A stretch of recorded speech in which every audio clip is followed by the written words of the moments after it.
Okay, so you know we love it when you send in stuff that's like really makes us think, right? Yeah, And you have definitely delivered with this one. you really have. We're talking about, some sources that touch on things that seem like they're straight out of, science fiction, Absolutely. but also have these like real world, implications that we could be facing sooner than we think. Yeah, very, very soon. Like, it's wild. We're talking about a potential, like, complete shakeup of how money even works precious metals and, like, what they might actually be capable of. This idea of, like, hypernovelty, a sociological principle that could, make or break us as a species, and even, like, how to just stay sane through it all. Right. And it all comes from this one interview transcript. Yeah, just one source.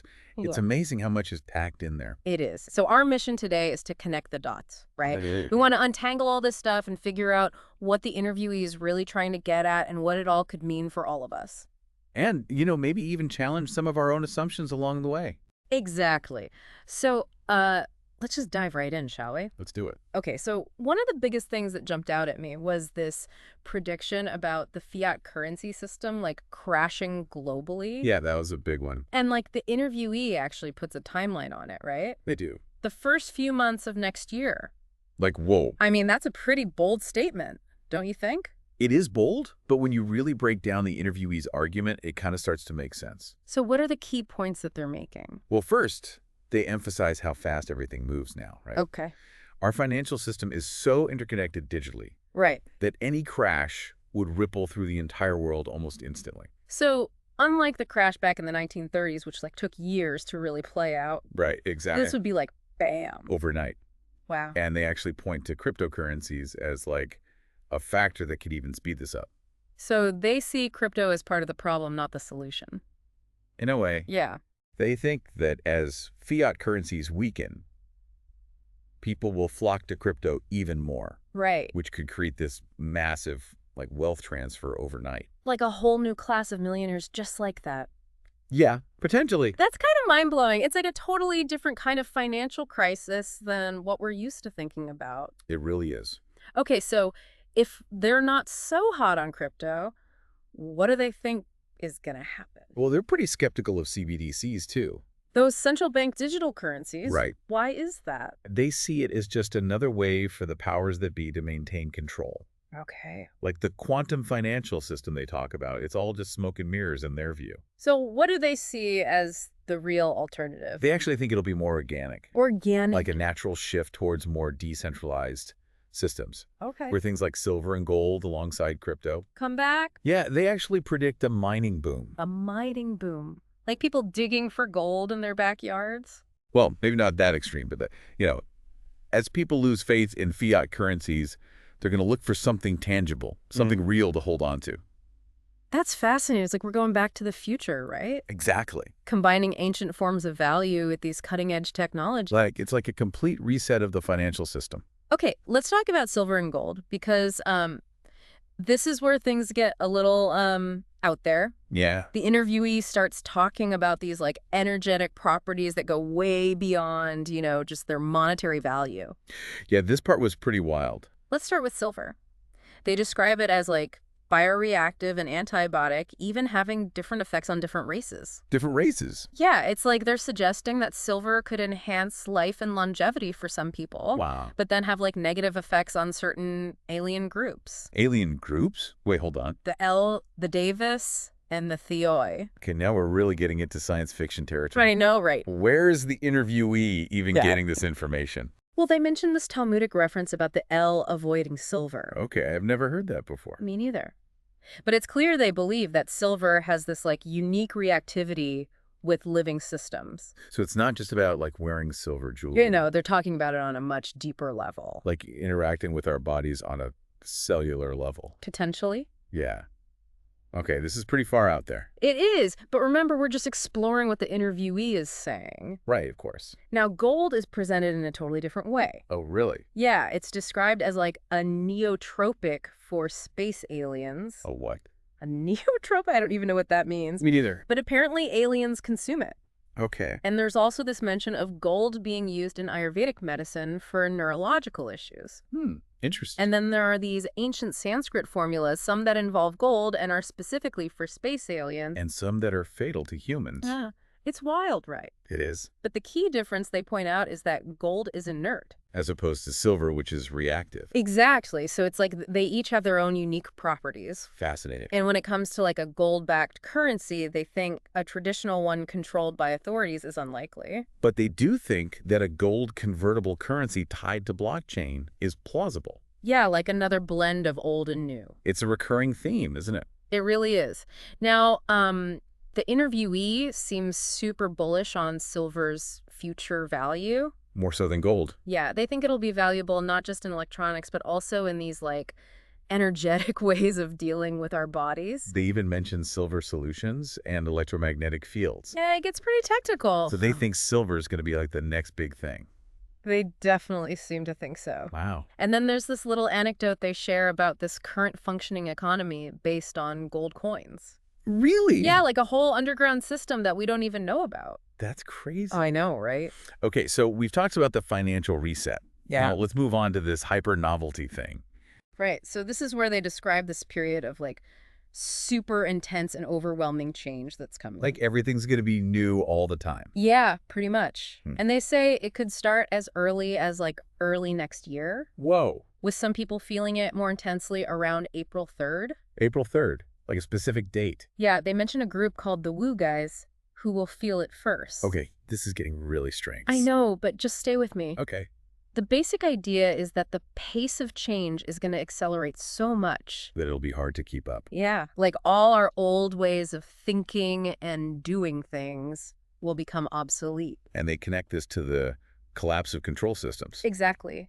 They believe that those in power won't be able to elude everything anymore. So like the curtain's going to be pulled back. Yeah, and everything will be exposed. Wow. And this is where they make this really crucial point about the need for factual communication. Like we need to be more honest with each other. Yeah, they believe that language has become tainted and polluted. By who? Well, they don't really specify, Okay. but they're basically saying that we need to find a way to speak clearly and truthfully to each other, even though it's going to be hard. That makes sense. Yeah, Especially if everything's changing so fast. exactly. So how does this tie into their predictions about religion? Well, they say that all religions based on Jewish myths are going to face a major crisis Like Christianity and Islam. Yeah. Why? because of the space alien issue erupting. Yeah, what do they mean by that? They believe that these religions were actually created by the El. The same L who avoids silver. Yeah, Okay, this is a lot to take in. I know, right? So they're saying that these religions were like a form of manipulation? Yeah, like a way to control humanity. Wow. And they contrast this with religions like Buddhism and Shinto. Which they say are more honest. Yeah, they claim that those religions acknowledge the influence of space aliens. So they're not based on Jewish myths. Right. Okay, I'm trying to wrap my head around all of this. Me too. It's a Right, lot so- more. So basically the interviewee is saying that our whole understanding of religion could be turned upside down. Pretty much. They even suggest that scripture itself might have been a lie.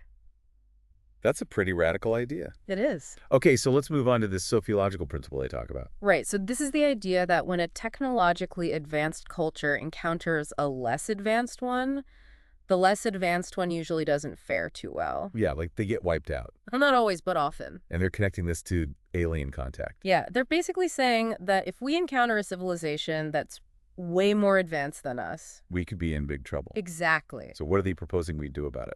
Well, they mention a few things. They talk about the importance of a gradual introduction of knowledge. Like not overwhelming us with too much information all at once. Right. And they also emphasize respect for autonomy. Like letting us make our own choices. Yeah, they believe that advanced civilizations should be mindful of these things when interacting with less advanced ones. Makes sense. But then they go on to say that space aliens are actually aware of this principle.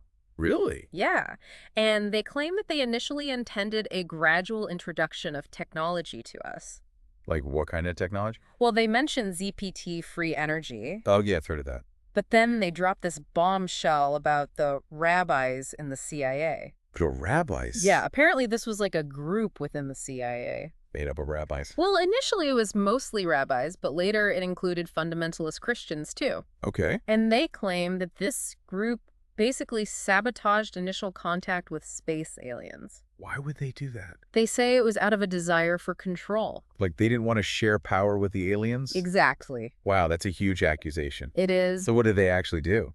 Well, they claim that they derailed the first meeting with a more pleasant group of aliens. And instead engineered the Eisenhower meeting. Yeah, the one where supposedly Eisenhower made a deal with the aliens. One involving human abduction? Yeah. Oh, wow. And they say that this deal is why we have technologies like Velcro and smartphones. But it also led to a fucked up planet. Yeah, that's their take on it. So they're saying that we got some cool gadgets, but at a huge cost. Pretty much. And now we're facing contact with greater life, with only partial intellectual protection. Because of the actions of this group. Yeah, they're basically saying that we're not ready. And that our civilization is at risk. Wow, that's scary. It is. So what does the AI say about all of this? Well, you shared the AI's assessment of potential outcomes. Okay. And it mentions things like cultural shock dependence, conflict manipulation by elites. And potential alien intervention. Yeah, it lays out a whole range of possibilities. Some good, some bad. Exactly. But the interviewee thinks the AI is being overly optimistic. Yeah, they're really concerned about the influence of this group they call the Elohim worship cult. The Elohim worship cult. Yeah, and they're worried about their no plans. I'm not familiar with that term. It stands for New World Order. It's a whole other rabbit hole. Yeah, maybe we can save that for another deep dive. Agreed. But the interviewee's main point is that we need to turn inward. Like focus on ourselves. Yeah, they say we need to rediscover what it truly means to be human. Especially with all these external threats. Exactly. Okay, so we've covered a lot of ground. We have. Financial collapse, hypernovelty, alien contact conspiracies. It's been a wild ride. It has. But amidst all of this, the interviewee offers this really practical piece of advice Oh, yeah? about managing stress. I'm all ears. They say that whenever we feel stressed, our bodies have this, like, clamping effect on the lungs. Like we stop breathing? Well, not completely, but we tend to take these, like, shallow breaths. Okay. And they recommend that we consciously take control of our breath. Like deep breathing exercises. Yeah. They say that inhaling and exhaling deeply can release tension. That makes sense. And they even reference practices in Zen and martial arts. So it's a pretty well-established technique. Yeah, and they suggest that we can even remind others to do this during these, like, turbulent times ahead. Just hold still, just breathe. Exactly. That's actually really helpful advice. It is. So to wrap things up, we've explored a lot of really intense and thought-provoking ideas. Yeah. From the potential collapse of our financial system to the complexities of alien contact and the importance of staying grounded amidst all the chaos. And we've only scratched the surface of this one interview transcript. Right. It's amazing how much was packed in there. And you know what really struck me was that final anecdote. The one about shaking Trump's hand? Yeah, and how they linked it back to General Patton's quote about brain power comes from the lungs.